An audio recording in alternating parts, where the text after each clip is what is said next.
Welcome to SV6 news సమగ్ర సమాచార వారధి.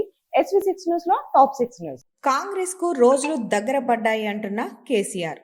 పరిపాలనలో కాంగ్రెస్ సర్కారు గ్రాఫ్ రోజు రోజుకు దిగజారుతోందని, ఈ ప్రభుత్వానికి రోజులు దగ్గర పడ్డాయని బారసతే అధినేత మాజీ ముఖ్యమంత్రి కేసీఆర్ అన్నారు.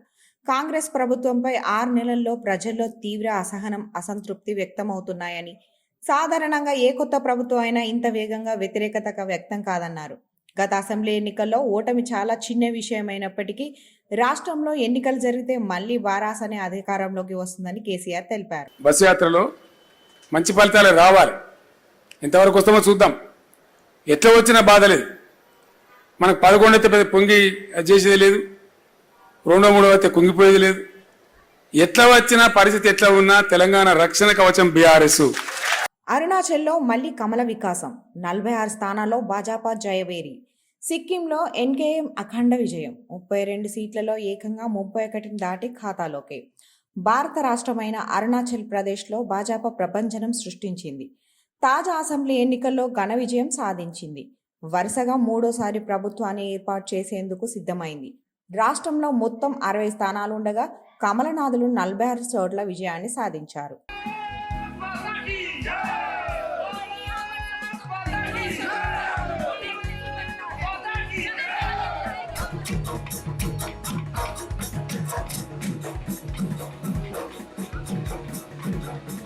రాష్ట్రానికి నైరుతి రుతుపవనాలు, నేడు రేపు వర్షాలు. రాష్ట్రంలో సోమ మంగళవారంలో ఓ మోస్తరు నుంచి భారీ వర్షాలు కురుస్తాయని, ఈ నెల 6వ తేదీ వరకు రాష్ట్ర వ్యాప్తంగా ఉరుములు, ఈదురుగాలులతో కూడిన వానలు కురిసే అవకాశాలున్నాయని వాతావరణ శాఖ ప్రకటించింది. ఈ మేరకు పసుపు రంగు హెచ్చరికలు జారీ చేసింది. సోమవారం ఉమ్మడి ఖమ్మం, నల్గొండ, రంగారెడ్డి, మహబూబ్ నగర్ జిల్లాలతో పాటు హైదరాబాద్, మహబూబాబాద్ జిల్లాలో ఓ మోస్తరు వర్షాలు కురిసి మిగిలిన జిల్లాల్లో ఈదురుగాలులతో జల్లులు కురుస్తాయి. మంగళవారం ఉమ్మడి రంగారెడ్డి, మెదక్, మహబూబ్ నగర్, హైదరాబాద్ జిల్లాలో భారీ, ఇతర జిల్లాల్లో తేలికపాటి వర్షాలు కురుస్తాయని వాతావరణ శాఖ తెలిపింది.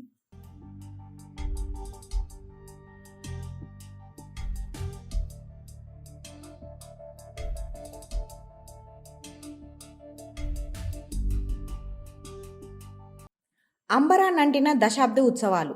ప్రత్యేక రాష్ట్ర నినాదం, అమరుల త్యాగం, ఉద్యమకారుల పోరాటం వెరసి తెలంగాణ రాష్ట్రం సిద్ధించింది.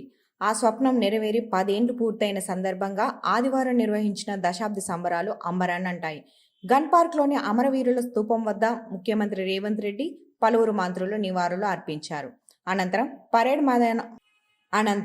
పరేడ్ మైదానంలో నిర్వహించిన కార్యక్రమంలో సీఎం పాల్గొని పోలీసులకు గౌరవ వందనం స్వీకరించారు. సాయంత్రం ట్యాంక్ బండ్పై ఏర్పాటు చేసిన సాంస్కృతిక వేడుకలను గవర్నర్ రాధాకృష్ణన్, సీఎం రేవంత్ రెడ్డి, పలువురు మంత్రులు తిలకించారు. కళాకారుల ప్రదర్శనలు కట్టిపడేశాయి. చివరగా పేల్చిన బాణాసంచా వేడుకల్లో సాగర తీరం కనువిందు చేసింది. ట్యాంక్ బండ్పై నిర్వహించిన ప్రత్యేక కార్యక్రమాలని తిలకించారు. తెలంగాణ భాష సాంస్కృతిక శాఖ ఆధ్వర్యంలో నిర్వహించిన దశాబ్ది ఉత్సవాలు గంటన్నర పాటు కొనసాగాయి. అమరవీరులకు నివాళులర్పిస్తూ పాడిన పాట గీతా కార్యక్రమంలో ప్రారంభమైంది.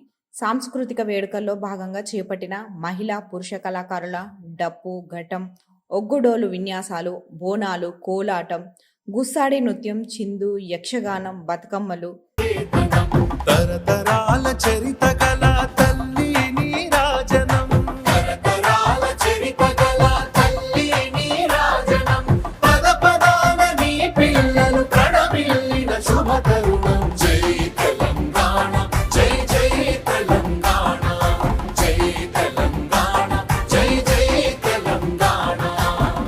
తెలంగాణ భవన్లో జాతీయ జెండాను ఎగరవేసిన అనంతరం గౌరవ వందనం చేస్తున్న కేటీఆర్.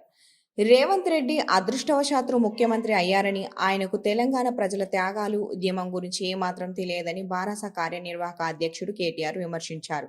రాష్ట్రంలో బారాస అధికారంలో ఉంటే నెల రోజుల పాటు సంబరాలు నిర్వహించే వాళ్ళమని, ఉద్యమంపై అవగాహన లేని సీఎం ఒక్కరోజుకే పరిమితం చేశారని ధ్వజమెత్తారు. రాష్ట్ర ఆవిర్భావ దినోత్సవం సందర్భంగా ఆదివారం తెలంగాణ భవన్లో జాతీయ జెండాను కేటీఆర్ ఎగరవేశారు. ఆవిర్భావ సంబరాలు ఒక్కరోజుకే పరిమితమా అంటూ విమర్శించారు. ఉద్యమం గురించి కానీ, తెలంగాణ అవతరణ గురించి కానీ, కేసీఆర్ గురించి కానీ మాట్లాడే అర్హత కూడా లేదు. జాక్పాట్ ముఖ్యమంత్రి ఆయన, అట్లా అదృష్టవశాత్తు ఏదో అయ్యిండు. కానీ కాబట్టి తెలుసు, తెలంగాణ ప్రజలకు కూడా తెలుసు, ఇప్పుడిప్పుడే అర్థమవుతుంది. తప్పకుండా మరి ఆయనకు బుద్ధి చెప్పే రోజులు కూడా వస్తాయి. రాష్ట్ర గీత ఆవిష్కరణ వేళ అందశ్రీ కీరవాణిల భావోద్వేగం. తెలంగాణ ఆవిర్భావ దశాబ్ది ఉత్సవాల వేళ పరేడ్ మైదానంలో జయ జయ హే తెలంగాణ జనని జయకేతన గీతాన్ని ముఖ్యమంత్రి రేవంత్ రెడ్డి ఆవిష్కరించారు. దాన్ని రాష్ట్ర గీతంగా ప్రకటించి జాతికి అంకితం చేశారు. ఈ సందర్భంగా 2 నిమిషాల 33 సెకండ్ల నిడివి గల గీతాన్ని ప్రదర్శించారు. ప్రదర్శన సమయంలో గీత రచయిత అందశ్రీ భావోత్వానికి లోనయ్యారు. ఆయన కళ్ళ నుంచి ఆనంద బాష్పాలు జాలువారాయి. గీతం ప్రదర్శితమవుతున్న సమయంలో ఆయన పిడికిలి ఎత్తి అభివాదం చేస్తూ జై తెలంగాణ అంటూ నినాదాన్ని చేశారు. గీతానికి స్వరాలు సమకూర్చిన ఎంఎం కీరవాణి కూడా భావోద్వేగానికి లోనయ్యారు.